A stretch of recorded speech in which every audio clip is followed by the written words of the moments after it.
स्वागत है आप सभी का मेरे YouTube channel Smita Hindi classes में। आज हम पढ़ने वाले हैं Bangalore city university BBA second semester पहला लेसन कबीरदास के दोहे और पुस्तक का नाम है काव्य मंजरी। कबीरदास का संक्षिप्त जीवन परिचय जानते हैं। कबीरदास एक महान भारतीय संत, कवि और समाज सुधारक थे। उनका जन्म काशी के पास लहरतारा नामक स्थान पर सन 1398 ईसा पूर्व में हुआ था। वे सन्यासी और भक्ति आंदोलन के प्रमुख नेता थे और उनकी कविताएं हिंदी साहित्य के अग्रदूतों में गिनी जाती है। कबीरदास का जीवन बहुत ही रहस्यमय और अनूठा रहा है। उनके जन्म के बारे में निश्चित जानकारी नहीं है, लेकिन उनके जीवन की कुछ महत्वपूर्ण घटनाओं और संदेशों को उनकी रचनाओं और उनके अनुयायियों द्वारा विश्वसनीयता से संदर्भित किया जा सकता है। कबीरदास ने अपने जीवन का बड़ा हिस्सा वाराणसी में बिताया और वहां से उनकी कविताएं उनके समय में व्यापक प्रसार पा गई।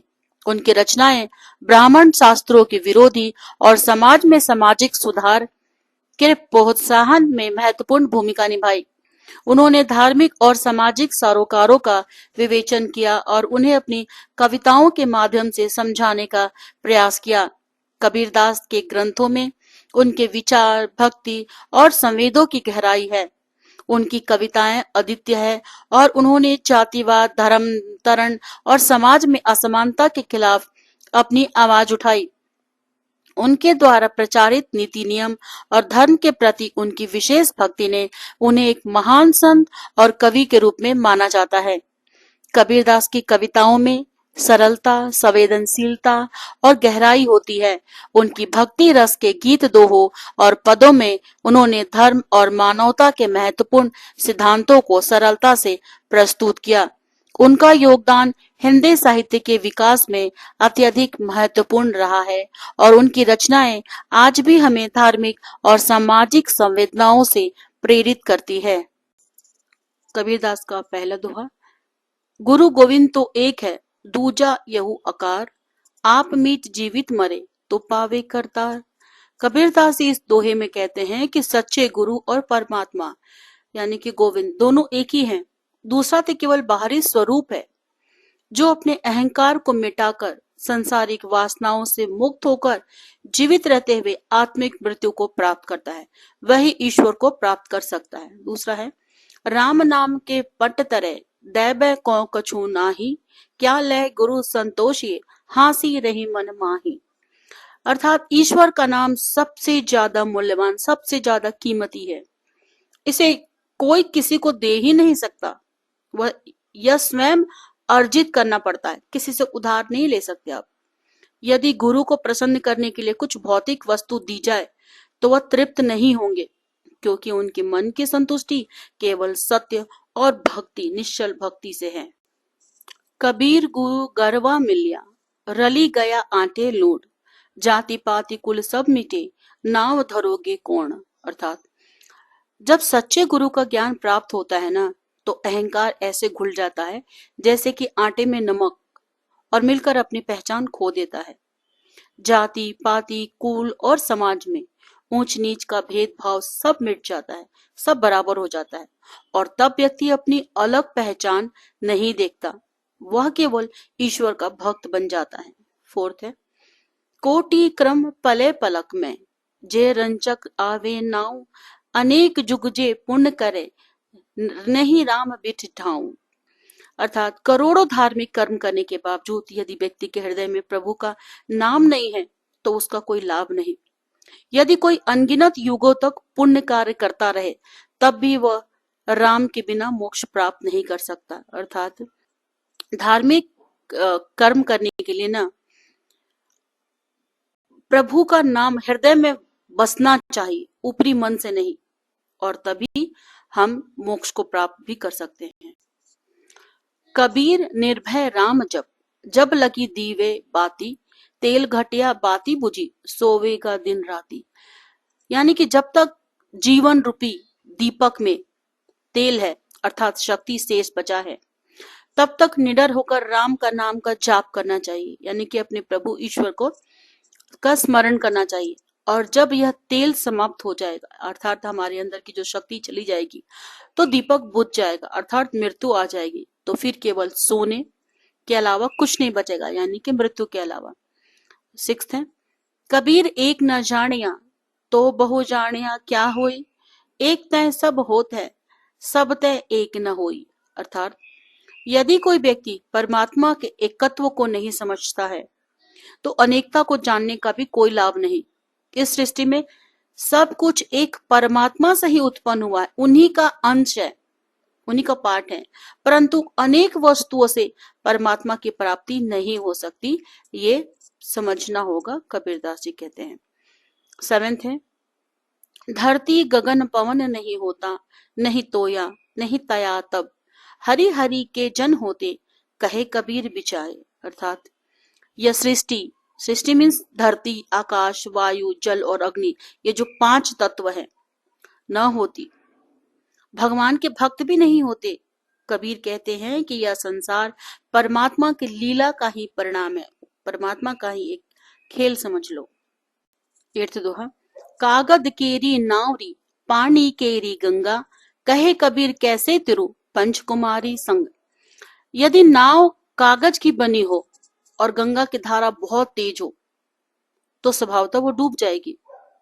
इसी प्रकार यदि व्यक्ति बुरे लोगों की संगति में रहेगा तो वो भवसागर को कैसे पार कर पाएगा, नहीं कर पाएगा। 9वां है, कबीर सूता क्या करे, सूता होई आकाज, ब्रह्म का आसन खिसिया सोनत काल की गाज।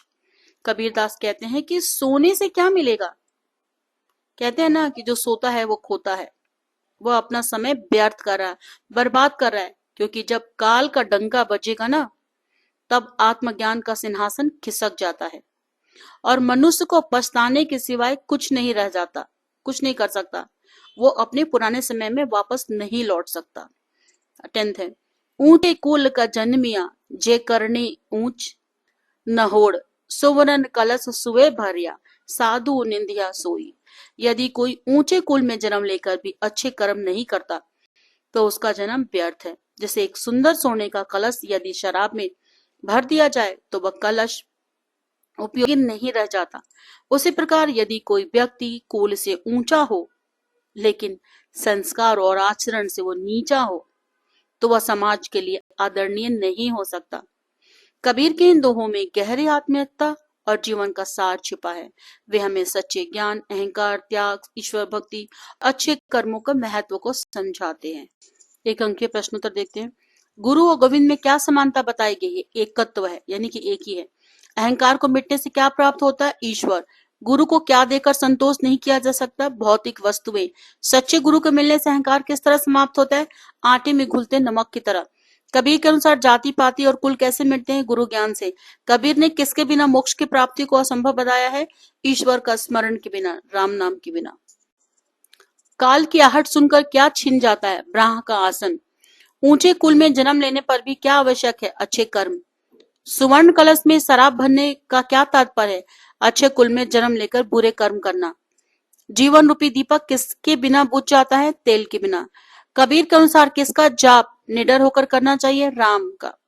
सब कुछ किससे उत्पन्न हुआ है? परमात्मा का। बुरे लोगों की संगति को कबीर ने किससे तुलना की है? कागज की नाव से। क्या करने से जीवन व्यर्थ हो जाता है? आलस से। कबीर के अनुसार किससे बुरे कर्म समाप्त हो सकते हैं? सत्संग। गुरु ज्ञान से व्यक्ति का अहंकार कैसे खत्म होता है? आत्मविलय से। कबीर ने किसे सबसे मूल्यवान बताया है? राम नाम। 5 कुसंगी किसका प्रतीक है? बुरी संगति। सांसारिक वासनाओं से मुक्त होने को क्या कहा गया है? जीवन मृत्यु। जीवन रूपी दीपक बुझने का क्या तात्पर्य है? मृत्यु। टिप्पणी लिखे। कबीर के दोहों की आध्यात्मिक गहराई और जीवन दर्शन।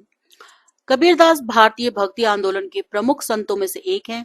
उनके दोहे न केवल धार्मिक आध्यात्मिक चिंतन के प्रतीक है, बल्कि वे समाज के लिए नैतिकता, सत्य और आत्मज्ञान की राह दिखाते हैं। इनके दोहों में गहरी आध्यात्मिकता के साथ साथ व्यवहारिक ज्ञान भी समाहित है।